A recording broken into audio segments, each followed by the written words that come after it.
কালক্ষেপণ না হয় সেই ব্যাপারে আইন মন্ত্রণালয়, স্বরাষ্ট্র মন্ত্রণালয় সহ কনসার্ন যত সরকারি অফিস আছে সর্বোচ্চ মাত্রায় সজাগ থাকবে।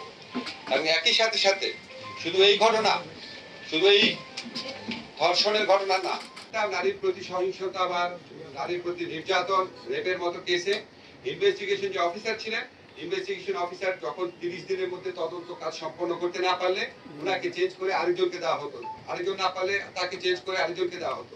এরকম ভাবে অনেকবার তদন্তকারী কর্মকর্তা পরিবর্তিত হতো, মামলার বিচার করতে অনেক দেরি হয়ে যেত।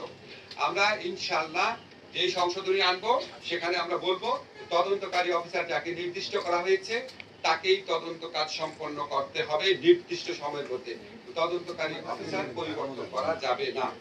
এবং এই যে তদন্তের সময় সেটাও আমরা অর্ধেক করে দিচ্ছি। আগে ছিল 30 দিন, এখন আমরা 15 দিন করে দিচ্ছি। বিচারের জন্য আগে সময় ছিল যেটা, সেটা আমরা অর্ধেক করে দিচ্ছি। 90 দিনের মধ্যে ধর্ষণের মামলায় 90 দিনের মধ্যে বিচার করতে হবে। ধর্ষণের মামলা 15 দিনের মধ্যে তদন্ত কাজ শেষ করতে হবে। এবং ধর্ষণের মামলা যদি 90 দিনের মধ্যে বিচার সম্পন্ন নাও হয়, এই অজুহাতে কাউকে জামিন দেওয়া যাবে না। আগে ছিল 180 দিনের মধ্যে বিচার না হলে জামিন দেওয়া যেত এই গ্রাউন্ডে, এখন কোনো জামিন দেওয়া হবে না ধর্ষণের মামলার ক্ষেত্রে। এছাড়া আমরা ধর্ষণের মামলার ক্ষেত্রে বিচারের ক্ষেত্রে যদি কোনো রকম গাফলতি থাকে তার ব্যাপারে ডিপার্টমেন্টাল অ্যাকশন নেওয়ার পদক্ষেপ সুনির্দিষ্ট বিধান আমরা আইনে সংযোজন করব। এছাড়া আমরা ধর্ষণের মামলার ক্ষেত্রে একটা সমস্যা হতো যে আপনারা জানেন যে ডিএনএ সার্টিফিকেট লাগতো। আমাদের দেশে সমস্ত অঞ্চলে ডিএনএ সার্টিফিকেট নেওয়ার সিস্টেম নাই, সুবিধাটা নাই। ফলে এই ডিএনএ সার্টিফিকেট নেওয়ার জন্য শুধু যে ভিকটিম তার না, অ্যাকিউজ যে পারসন আসামি তারও ডিএনএ একটা ফরেনসিক রিপোর্ট লাগতো। এই ডিএনএ ফরেনসিক রিপোর্ট করার সুযোগ সুবিধা অত্যন্ত অপ্রতুল।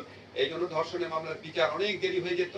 আমরা স্টেক হোল্ডারের সাথে আলাপ করে একটা সংশোধনী আনবো যে উপযুক্ত ক্ষেত্রে বিচারক যদি মনে করে শুধুমাত্র মেডিকেল সার্টিফিকেটের ভিত্তিতেই এই মামলার বিচার কার্য এবং তদন্ত কার্য চালানো সম্ভব, তাহলে সেরকম ব্যবস্থা উনি নিতে পারবে।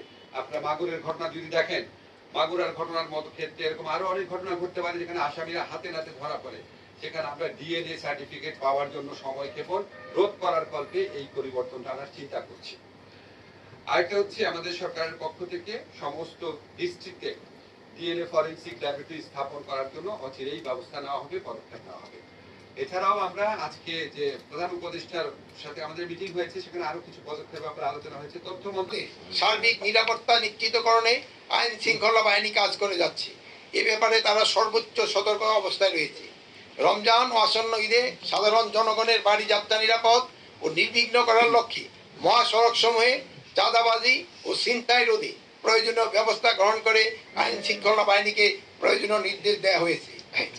যে সকল অপরাধে ভিডিও ফুটেজ পাওয়া যাবে সেগুলি সংগ্রহ করে ফ্যাক্ট চেকিং করে অপরাধীদের শনাক্ত করা হবে এবং আইন অনুযায়ী পরবর্তী ব্যবস্থা নেওয়া হবে।